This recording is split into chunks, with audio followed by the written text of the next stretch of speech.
you can go so deep into the cellular mechanisms of behind what happens when you actually fast. You can get all the way down to the NAD levels, sirtuin levels, gene transcription factors that are activated, like PGC1 alpha, and these different gene transcription factors that have everything to do with metabolism and mitochondrial function and oxidative stress. That's one thing that pharmacists think about. It's like, you can have the best compound in the world, but if you have to take it 6 times a day, or if it tastes bad, compliance is a big issue, right? And so this is why we decided to go with something like Tributerin. It activates PGC1 alpha that improves that energy production in colonocytes so that you can create that good environment that you're looking to create. In intracellular water, we have tons of studies showing what that does to performance, what that does to cognitive function, what that does to muscle. This is the way that we now drink water. We slowly sip on this throughout the day. So you're getting that improvement in intracellular hydration along with that creatine.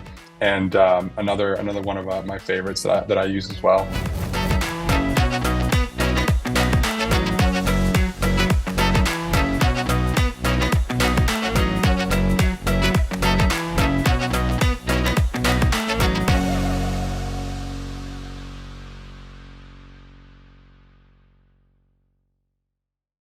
Hello, everybody, and welcome to Unreasonable Health, your source for innovative information that's also timeless in practice. And today we've got a very special guest. He is a co-founder of New BioAge. He's a dedicated health professional with a focus on advancing cellular optimization and medicine. This is Dr. Leonard Pastrana. He's a pharmacist. He's got his Doctor of Pharmacy degree from Palm Beach Atlantic University. He has honed his expertise through ongoing learning and in industry certifications, holding prestigious certifications in peptide therapy, which I know many of you are going to love hearing his insights on peptides. He's also recognized as one of only 6 certified clinical peptide therapy instructors worldwide. He's got a great platform that all you doctors out there are going to want to jump into. Dr. Pastrana's contributions extend beyond formulating supplements as he provides education and guidance to healthcare professionals through New BioAge and his role on human longevity at the Human Longevity Institute. He has introduced peptide-enhancing supplements and has been endorsed by numerous physicians in the integrated medical field. I'll tell you, his gut tides are amazing, and we'll talk about those a little more here in just a minute.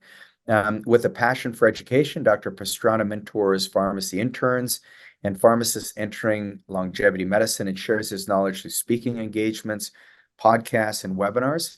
His expertise in metabolic breath analysis allows him to create innovative treatment plans and explore the intersection of clinical practice and exercise performance.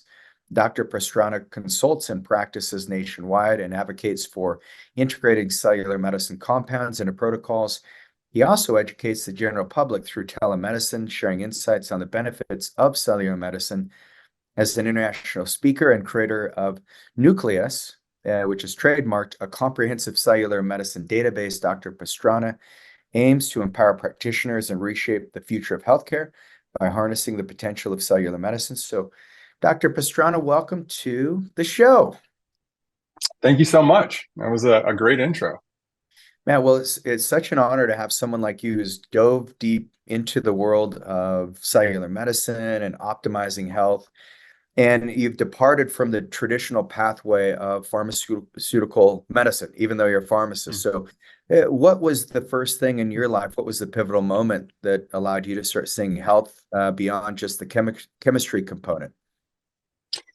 Yeah, sure. I think everybody has their own story in this world, and even though they're different, they're pretty similar as to there's this moment where you realize, what am I doing?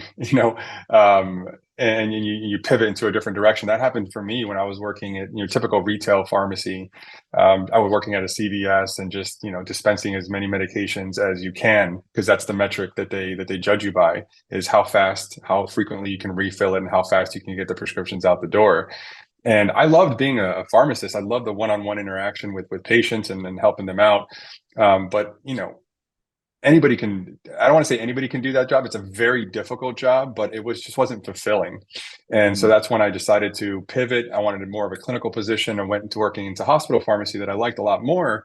But again, I was in this position where I would see an entire computer screen with patients, with one patient with 15 different medications. very complicated scenarios where it just didn't feel like we were doing anything to help. We were just managing, right? So providing a lot of band-aids out there. But then in that same process, I realized that I myself was getting very unhealthy, and I was getting very, very overweight. And it wasn't until I decided that I wanted to make a change in my life where I started thinking about medicine in a completely different way. And I didn't really go to the traditional side of medicine or to any of the physicians I was working with at that time. I was actually out there learning a lot from, I'd hate to say it, but just, people, entrepreneurs that were just it was very important for them to stay healthy. And I was realizing there was this completely different side of medicine out there that with my background in pharmacy, that I could take part in. And it wasn't until I started making the changes in my own life that I got introduced to this complete other world of medicine. And I think the first really eye-opening course that I took was through a peptide certification course through A4M initially, where I ran into all these other physicians that were strong, were healthy, talked about exercise, talk about nutrition, talk about, yes, using medications and compounds, but maybe for short periods of time, and really talking about the data behind all that. And because that's where I came from. You come from evidence-based medicine where you're looking at double-blind controlled, placebo-controlled trials, where we're evaluating literature. But they were showing us the literature of how exercise and medications, that intersection. And that's when I just became absolutely obsessed. I can have both things that I loved. I loved being a pharmacist, and I loved this new area of self-development and optimization. And those two worlds collided, and I've just been obsessed with it ever since. Wow. Yeah, it's fascinating when you see, like, I remember Kent Holtorf was the first doctor that turned me on to peptides.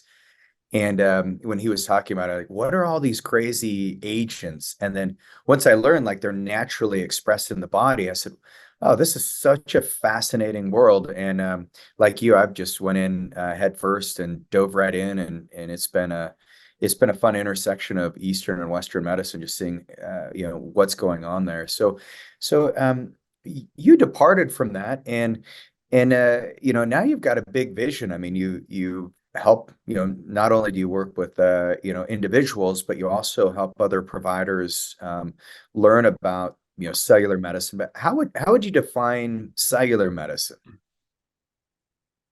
Sure. So I love that term when I heard it for the first time, and taking one step back, thinking about what actually worked for me. So when I was very overweight, I was about 60 pounds heavier than I am now. I got into fasting. I got into, of course, eating the right foods, but fasting was one way, and different forms of fasting. Intermittent fasting was one way that I got control over my appetite, over my body composition. And when I went into the details of what exactly was happening on a cellular level, for instance, let's use caloric restriction or fasting. You can go so deep into the cellular mechanisms behind what happens when you actually fast. You can get all the way down to the NAD levels, sirtuin levels, gene transcription factors that are activated, like PGC1 alpha, and these different gene transcription factors that have everything to do with metabolism and mitochondrial function and oxidative stress. You can go down a really deep rabbit hole, and that made a lot of sense to me because everything changed for me when I changed the way I was eating.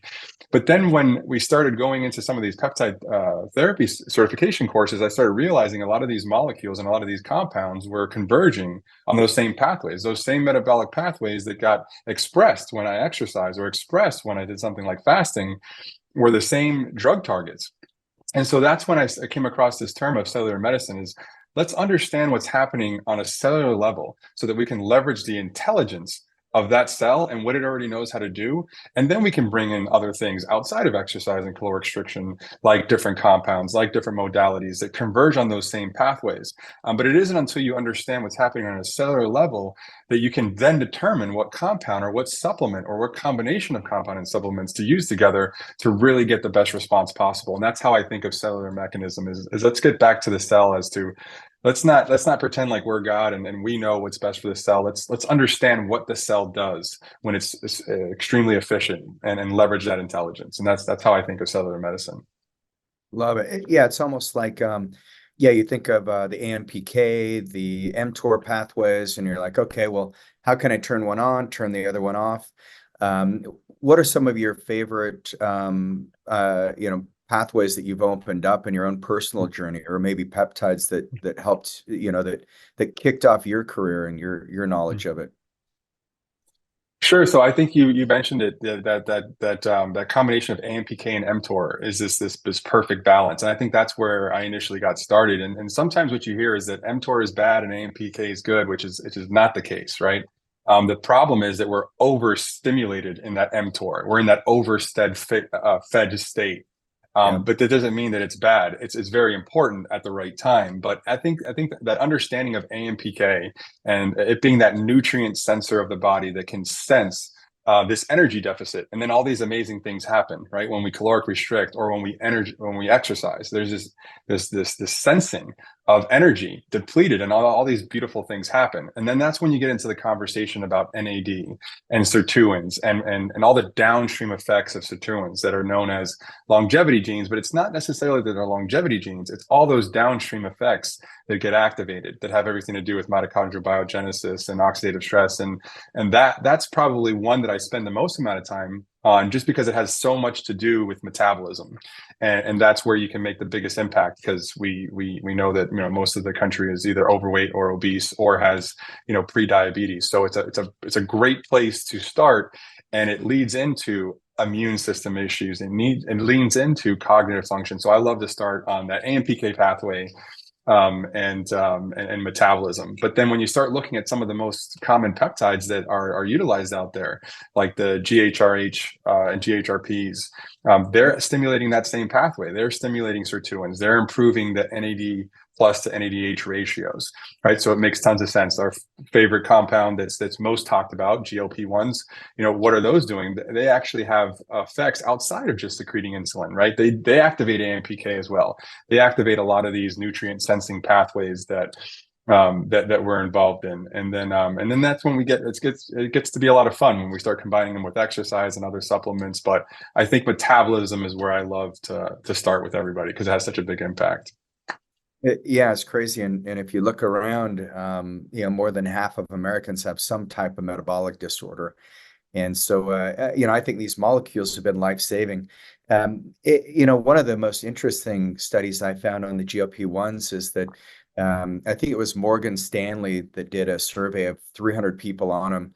And on average, they took the averages of the decrease in which those people were eating fast food, and they stopped eating fast food by 77% by being on, I think it was Ozempic, which that's crazy, right? So you work on that metabolic pathway, changes behavior. Yeah, what's very interesting about GLP-1s is not only the metabolic pathways that it acts on, but it actually works centrally in the brain.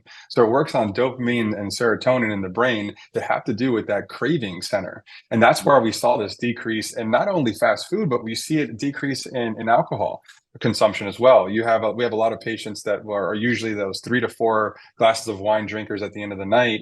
And I was one of those 2 to 3 glasses at the end of the night. But when they're on GLP-1s, they'll have like a half a glass or 1 glass of wine or none at all. And so we can see that craving center, it's working centrally in the brain as well. It makes it so much easier to help people make better lifestyle decisions. Yeah, it's wild. We've got one of our patients has probably one of the most extensive wine collections in the entire state of Utah. And he doesn't drink wine anymore. He's like, "You ruined me. I don't even like wine." Yeah.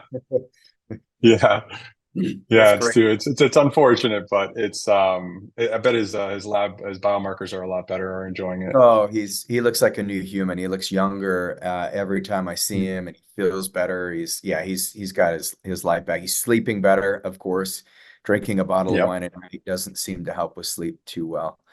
And so let's talk about some of the novel things that you've done, because I look at like AMPK, and so my background's in Eastern medicine, where I look at the Chinese herbs that have stimulatory patterns for specific cellular pathways, and we're identifying a lot more of those as time goes on. But you've kind of done a very similar thing with some of your new BioAge products, which we love. By the way, but maybe you could explain, some of the cellular medicine that you've been able to create, like the DHHB or the gut tides, which I mentioned earlier.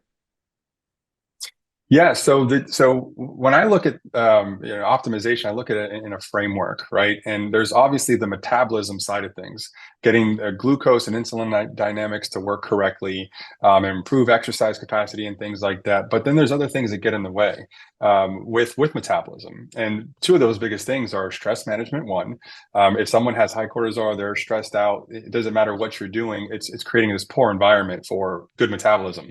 The other thing is with gut health, right? We have so many patients that have food insensitivities, that have inflammatory bowel disease or issues with their gut health. And so the conversation goes from how do we improve metabolism to how do we work on some of these other important parts of the framework.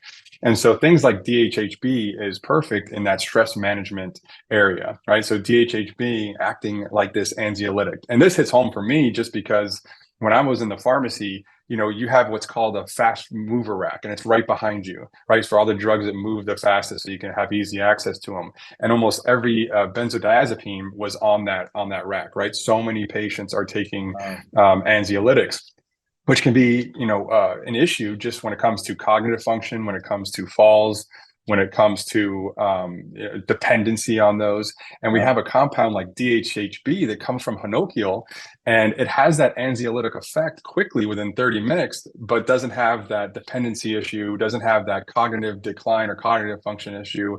So this becomes a really interesting compound to utilize in any of those stress management patients, which happens to be a lot of them. And so the next biggest one that we see is gut health issues, right? A lot of food insensitivities, a lot of leaky gut, things like that. And then so utilizing something like Peptides, it's a combination of BPC-157 and KPV, two different peptides that are working centrally in the gut. One for inflammation, the other one that's specific to colonocytes, that KPV. And I think you might have had a podcast not too long ago about KPV that I listened to, where all the amazing benefits of KPV. But the reason I like KPV in conjunction with BPC is that it works specifically in colonocytes to inhibit things like nuclear factor kappa beta that's so in charge of inflammation. So those are the two compounds that we see that are usually added on to protocols or added on to therapy depending on the patient when it comes to stress management and gut health issues. So yeah, two very key players in a complete treatment protocol. And why the BPC-157 from a pharmacy perspective? Why the alginate salt?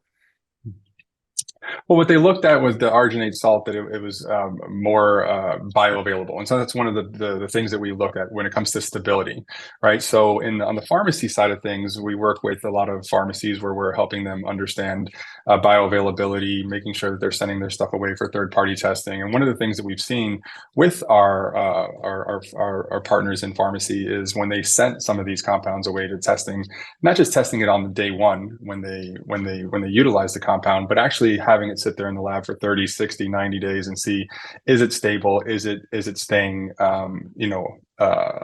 staying what it's supposed to be staying?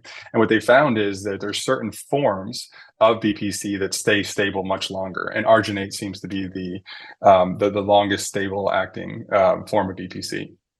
Man, and I know many of you have tried BPC-157 and using this combination, we've seen people who've had colitis, pretty severe diverticulitis flare up. It's just clears up. And the thing that we're using with it is the new butyrate, because tributarin and some of the microbiome, one of the things that you guys have done is been able to, you mentioned that NF kappa beta pathway.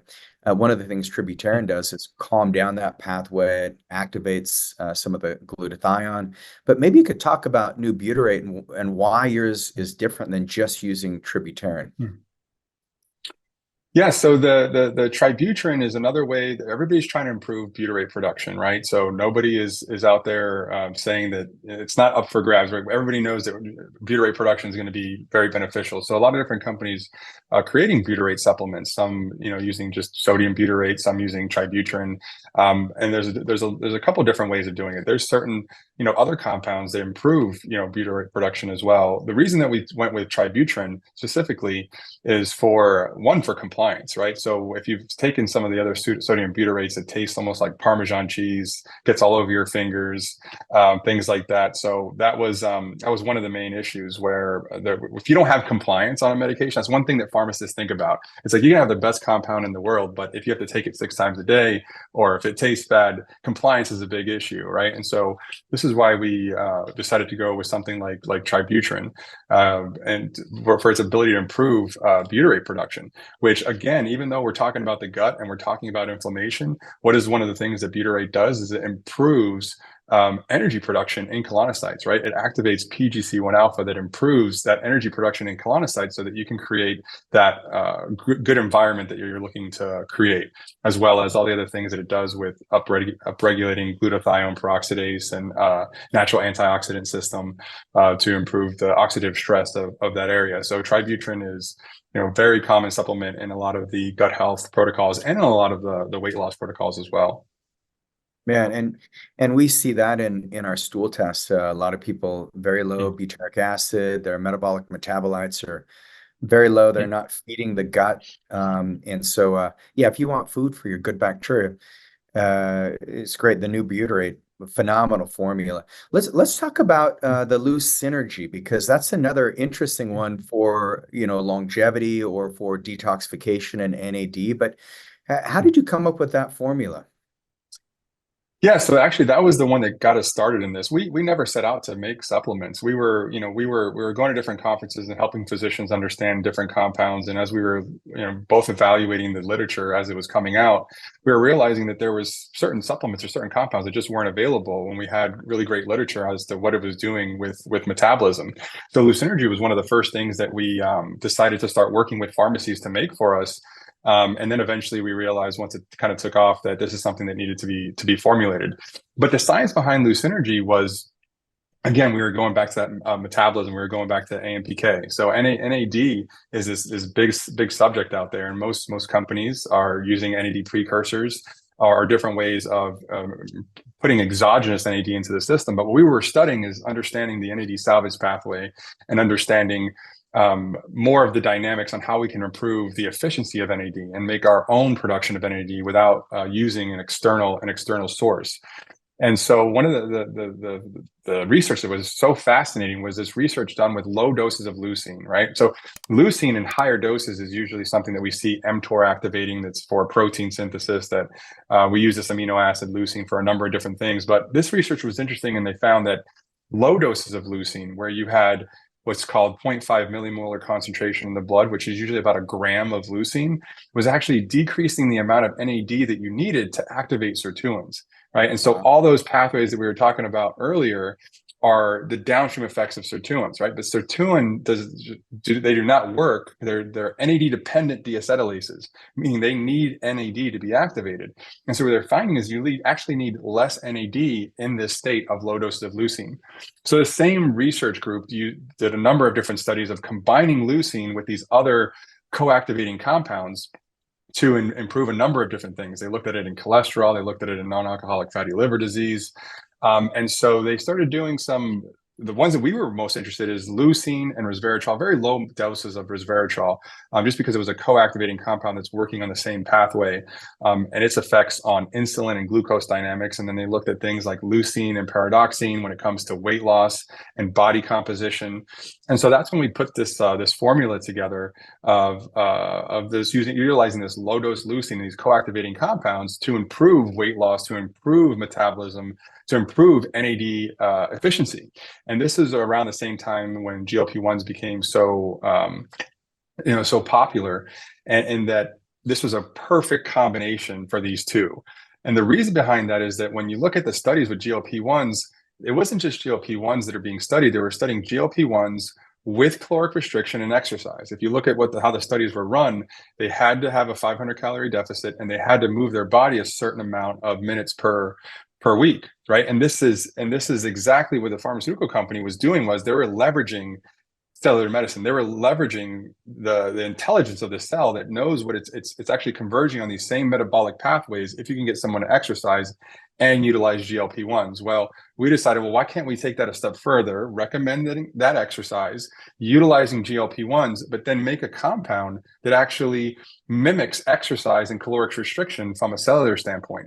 And so when you combine those three things together, you actually have somebody moving their body using GLP-1s and using a caloric restriction exercise mimetic like Lucinergy. That's when really all the magic happens, and we start to see some of the best outcomes that we've seen, and that's when it's become a foundational protocol with a lot of our practitioners is utilizing Lucinergy with GLP-1s. Man, well, and what we notice is when people are ready to go off the GLP-1s, when they're at their optimal weight, we keep them on the Lucinergy, and things continually get better. They get stronger, fitter, and they keep the weight off. So brilliant formula there. I was also, I'm really fascinated with kind of the history of citronal, LNA. Yeah, citronal, that is a really great compound that was studied a while back. I think it was maybe 2008, where we love the combination of citronal. What citronal is these polymethoxylated flavones, and those come from like citrus peels. And there's a lot of research specifically in one of those called nobelatin. And nobelatin is looked at in cancer research, it's looked at in circadian rhythm research, but initially it was looked at in cholesterol. And they actually used this compound citronal, which is a combination of polymethoxylated flavones like nobelatin and tocotrienols. And the reason that they did that was that tocotrienols have that same similar mechanism of action to statins. They don't work like statins because statins competitively inhibit that enzyme HMG-CoA reductase, where tocotrienols speed up the degradation of it, right? And so it was this great combination they came up with. And the reason that we love citronal so much is that we can really lean on human studies that were done with citronal, where they show that they can decrease LDLs, they can decrease ApoB, they can decrease triglycerides. Now, what we did with the citronal is we combined it with leucine and nicotinic acid. Why leucine? Well, again, we wanted to mimic those caloric restriction and exercise pathways. But the reason we combined it with nicotinic acid was that there was some really cool studies done with nicotinic acid. Nicotinic acid's, forever been around forever. We know it works. We know it decreases ApoB levels, has this great effect on cholesterol. But the problem with nicotinic acid is that people get flushing and they can't really tolerate it.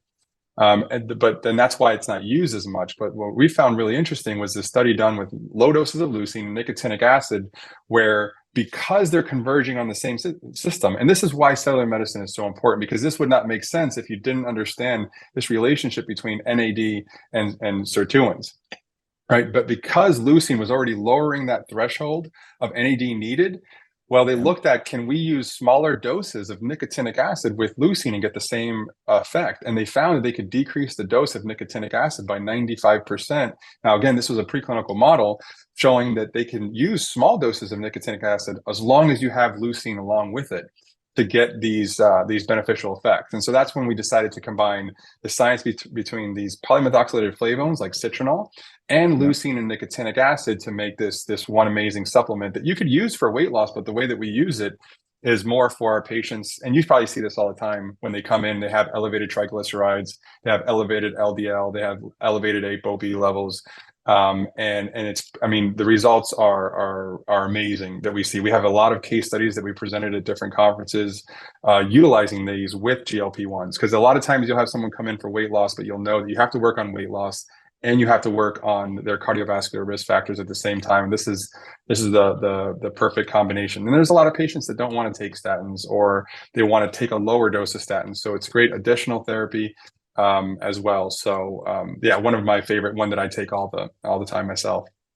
Yeah, we've seen this move the needle. And is there any issue with taking citronal with Lucinergy? Well, what you want to do is, if you're taking Lucinergy as well, you want to separate the Lucinergy and the citronal LNA, because remember, the science behind low dose leucine is that it's low dose. It happens at a specific dosing. So for our patients that are taking both, they'll take the Lucinergy in the morning, and then they'll take the citronal LNA with a meal later on. Just because even though we only have a small amount of nicotinic acid in there, some people are still sensitive to the flushing, even with that low dose. So we make sure that they take it with a meal. Okay, perfect. And then let's talk about apigenin. I mean, this is a big one that some people are using for sleep, but you kind of look at it more for inflammation, weight loss, insulin resistance. But tell me about apigenin and how are you guys making it? Yeah, so the apigenin was just like a continuation of this story of how do we make the cell more efficient, right? And so we were looking at more than just adding things like NAD into the system. Initially we're looking at, well, how do we decrease the amount of NAD even needed using things like low dose leucine? Well, the other way that we want to improve the efficiency or utilization of NAD is to get rid of things that are degrading NAD, right? So we have a lot of DNA repair that sucks up a lot of our NAD to go deal with DNA repair, inflammation. And so one of the great papers that we found so interesting was this paper talking about CD38. Now, CD38 is this NAD or NMN degrading enzyme, right? And apigenin was a potent inhibitor of CD38. And so that's what was so interesting in finding, well, we have this molecule that it can inhibit CD38. And they did this amazing study where they showed that as you age, the increase in CD38 was equivalent to the decline in NAD. So one of the first things that we hear about anytime someone's talking about NAD is that as you age, NAD starts to go down. Well, what goes up? CD38. And they saw this relationship between the two. And so we realized apigenin had all these great studies when it came to as an anxiolytic. It also has great studies when it comes to gut health. And one thing that's getting really popular now is akkermansia, right? That is something that's there's a couple companies that are developing those supplements. Well, one of the things that apigenin did was that they showed that it increased the production of akkermansia, right? So there was all these benefits when it came to metabolism, inflammation, but what really clued us in was its effect on NAD levels. So now we can take a full approach for NAD without actually even using NAD, because we're getting rid of the stuff that's degrading NAD while improving its efficiency, while helping people exercise, helping people move their bodies a little bit better, and we can have a tremendous effect on NAD without even utilizing NAD using things like apigenin. Wow. And do people, is it better at night or can people take it in the morning as well? You can take it in the morning as well. I'll take it in the morning and at night. Now, when it comes to helping with sleep and as an anxiolytic, those are usually much higher doses. So we don't normally have to worry about someone taking like a daytime dose and be drowsy or anything like that. It's not causing sleep. It's more of like an anxiolytic effect, but that usually happens at much higher doses. Yeah, I personally feel better taking it in the morning. It just keeps my brain nice and calm throughout the day. Yeah, for what it's worth, I know a lot of people have asked me that question. And then on the iCell water, I thought it was a fascinating way that you guys are using creatine, because I know a lot of our listeners are using creatine right now, and there's some definite benefits to it. But maybe you could talk a little bit about the iCell water amino drink. Yeah. So again, going with it's all part of a story. As we help our patients, as we're talking to physicians, one of the things that we do every day is we do one-on-one calls with practitioners, with our pharmacists, going over case studies, understanding their patient population a little bit better, what other compounds they need to know more about to help their patients. And one of the biggest things we saw with GLP-1s is that patients were losing muscle mass. Right. Yeah. And the confusion was, well, is this the GLP-1 that's doing that? And if we look at the studies, actually GLP-1 can be anabolic to muscle. So it's not necessarily the GLP-1, but it was this decrease in protein intake, this decrease in hydration, because as you eat less calories, you actually are getting less water in as well. The other thing that GLP-1s do is that they decrease thirst intake as well. And so we were looking at hydration and doing a little bit more than just telling people to drink more water. And so there was this great science behind using specific amino acids that act as osmolytes, right? So there's specific amino acids that help draw water into the cell. The other thing that helps draw water into the cell that acts as an osmolyte is creatine as well. And so this was something that we were using in our higher end athletes to help with training, help with maintaining muscle mass. But then we realized the utilization of putting this together for even with patients when it comes to weight loss and body composition. And so we were buying these amino acids separately, and it was very tedious. And we would recommend it to patients You had to buy 4 or 5 different amino acids that were specific osmolytes, and then buy the creatine, mix it all together, put it in 2 liters of water. And we realized there was not any compliance with that, but we knew how great it was working. And so we realized we have to formulate something like this. And it wasn't necessarily for an amino acid drink or a creatine drink. This was specifically working on cellular hydration. Because when you can improve the intracellular water, we have tons of studies showing what that does to performance, what that does to cognitive function, what that does to muscle. And so this is one of my favorite. I have it right here next to me right here. I don't know if you can see it right here, but I take this with me everywhere. It's not your typical powder that you put in 8 ounces of water and you just drink it right away. This is the way that we now drink water. We slowly sip on this throughout the day. So you're getting that improvement in intracellular hydration along with that creatine. And another one of my favorites that I use as well. That's great. And how many scoops a day are you recommending? Just 1 scoop. So you do 1 scoop and mix it in at least 2 liters of water. It has to be cold. You don't want this to get warm because amino acids don't play nice together once it gets warm. So you got to make sure to keep it cold and at least drink it with 2 liters of water. Okay. And for those of you who have never tried it, it's not bad. It's a white powder. 5 grams of creatine is, I believe, what you've got in that formula. Yes, 5 grams of creatine. Yep. So pretty typical dose. And one thing you said that that a lot of people may not understand is that the GLP-1s are anabolic because so many people, the big scare is muscle mass and muscle wasting. And so, but if you think about, insulin's primary role is it's one of the most anabolic hormones in the body. But maybe can you touch on that just a little more for us, Leonard? Yeah, sure. Really huge misconception. And unfortunately, I think, one person starts talking about it, everybody kind of like piggybacks and just like repeating the same thing over and over. And it kind of snowballed.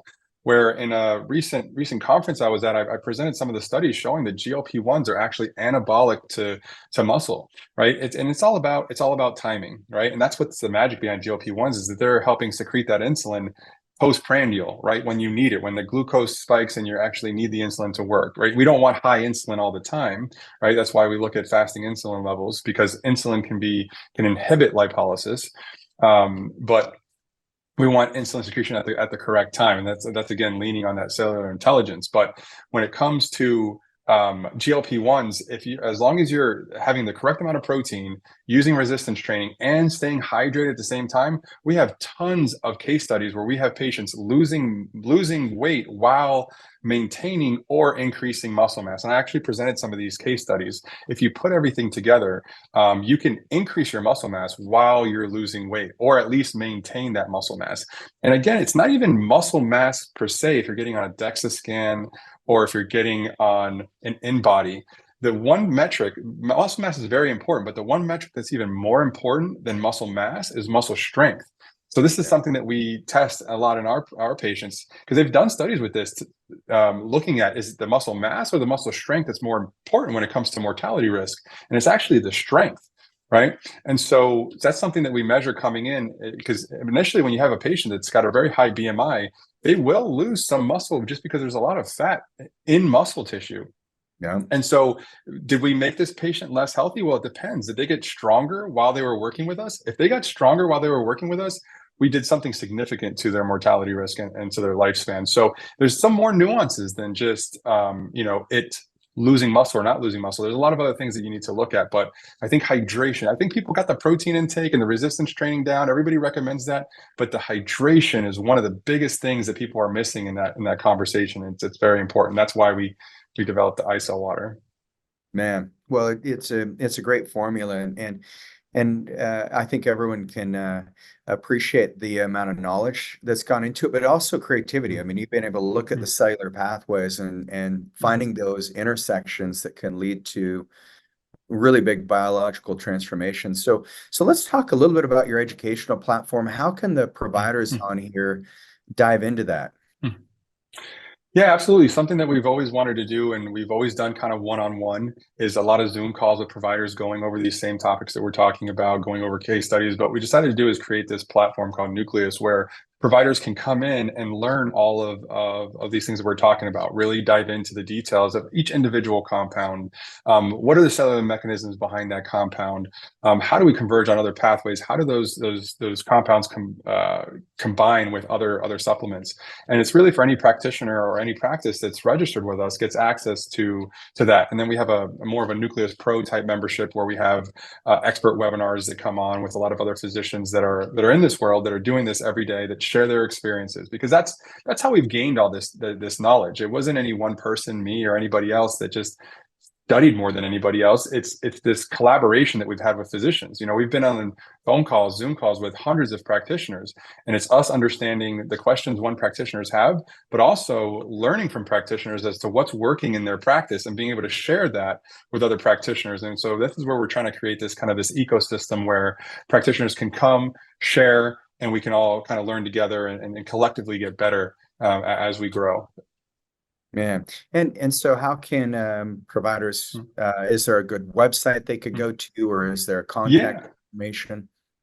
Sure. You just go to newbioage.com and there'll be a button to register your practice. And as soon as you register your practice, you'll have access to not only wholesale possibilities with a lot of our supplements, as long as affiliate type opportunities as well, but you'll be connected to our network of trusted pharmacies as well that we vet. So just simply by registering their practice at newbioage.com, and then we'll get a hold of you and go through a whole onboarding of all the things that we can do together. Awesome. Well, Leonard, this has been phenomenal, and really looking forward to diving deeper into that portal and then getting you in front of our Go Wellness community. Any final thoughts that you have, or anything I should have asked you today that I haven't? No, this was a really fun podcast. You asked all of my favorite questions. We went from metabolism to gut health and stress management. I think we covered a lot here. So I really appreciate it. I really appreciate the questions you asked. They're perfect. It was a really great flow to it all. Because this can be something it seems complicated on the outside.